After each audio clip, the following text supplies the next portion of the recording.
बिस्मिल्लाहिर्रहमानिर्रहीम। आज हम डिस्कस करने वाले हैं नैरोवास्कुलर इंजरीज। नैरोवास्कुलर इंजरीज होती क्या हैं? Fracture and dislocation can be associate with vascular and nerve damage. वो फैक्टर जो किसके साथ एसोसिएट हो, वेस्कुलर और नर्व डैमेज से, वो क्या है? नैरोवास्कुलर इंजरी। जैसा कि नाम से ही ज़ाहिर है। तो इसमें क्या होता है कि नर्ववास्कुलर इंजरी में आपके जो वास्कुलर बंडल्स हैं और नर्व्स हैं वो क्या हो जाती है? डैमेज हो जाते हैं किसी भी हादसे में, एक्सीडेंट में, या फिर कोई भी चोट लगने से नर्व के ऊपर। तो आपके मसल भी डैमेज हो जाते हैं, नर्व भी डैमेज हो जाती है। Always check neurovascular status before after reduction. Neurovascular injuries aetiology diagnose क्या होंगे? फ्रैक्चर मोस्टली जो कॉमन फ्रैक्चर है ह्यूमरस पे होता है, फीमर पे होता है, ठीक है। उसके बाद डिसलोकेशन किस पे हो सकती है? एल्बो या नी पे डिसलोकेशन हो सकती है। Duct penetrating trauma, thrombus, duct compression, acute compartment syndrome, cause unconscious.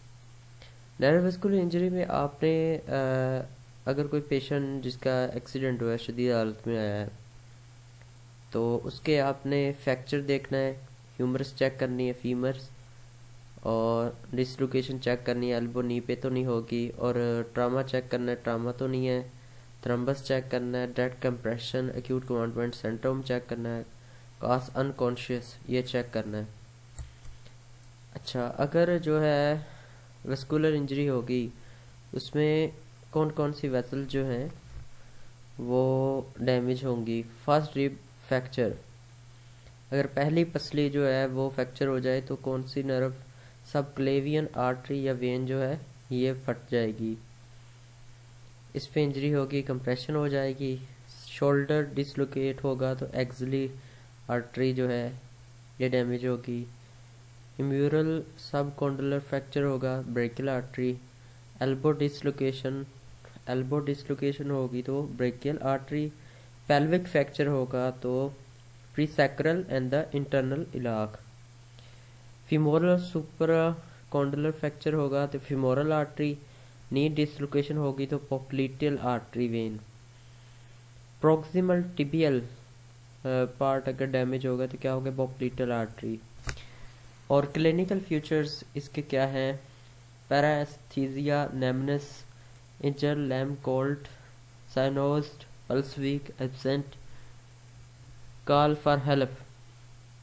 सबसे पहले आपने इसकी क्या चेक करनी है? नेमनेस चेक करनी है कि नेमनेस ठीक है। उसके बाद इसके लैम्प चेक करने हैं, इंजर्ड लैम्प की इंजरी कितनी है, अगर ब्लीडिंग हो रही है तो ऊपर आप कोई पट्टी बांध सकते हैं। पल्स चेक करनी है, पल्पेशन। उसके बाद आपने तमाम जो बैंडेजेस हैं वो क्या करने हैं?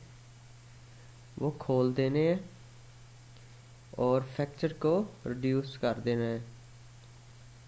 और if no improvement then vessel must be explored by operation. अगर फिर भी इम्प्रूवमेंट ना हो रही हो, क्या करना है? ऑपरेशन करना है। अगर छोटी इंजरी हुई है तो उसके लिए तो बैंडेजेस ही चलेंगी और पट्टियाँ, और अगर बड़ी इंजरी होगी फिर ऑपरेशन करना पड़ेगा। ज़ाहिर बात है नर्व जो है कंप्रेशन होगी, नर्व कंप्रेशन होगी, मूवमेंट नहीं हो रही, उस सिलसिले में if vascular injury suspected angiogram should be performed immediately. अगर वेस्कुलर इंजरी हुई है तो फ़ौरन एंजियोग्राफी करानी चाहिए, एंजियोग्राम जो है वो करवाना चाहिए। ये देखें, अब देखते हैं एक्सरे में सारा एवेलुएट किया हुआ है इंजरी। कॉमन नर्व इंजरी कौन सी होती है? शोल्डर डिसलोकेशन पे एक्सिलरी, ह्यूमरल शाफ्ट फ्रैक्चर पे रेडियल, इम्यूरल सबकॉन्डुलर फ्रैक्चर पे radial medial, elbow medial condylar ulnar पे, मोन्टेजिया फ्रैक्चर डिसलोकेशन में पोस्टीरियर इंटरोसियस, हिप डिसलोकेशन पे sciatic, knee dislocation peroneal. Clinical features: paraesthesia, weakness to supplied area, close injury, nerve seldom severe, 90 recovery in 4 months, After node to nerve conduction studies repair. Open injury, nerve injury likely complete should be explored at time of debridement and repair. Indication for early exploration: nerve injury associated with open fracture, nerve injury in fracture that need internal fixation, presence of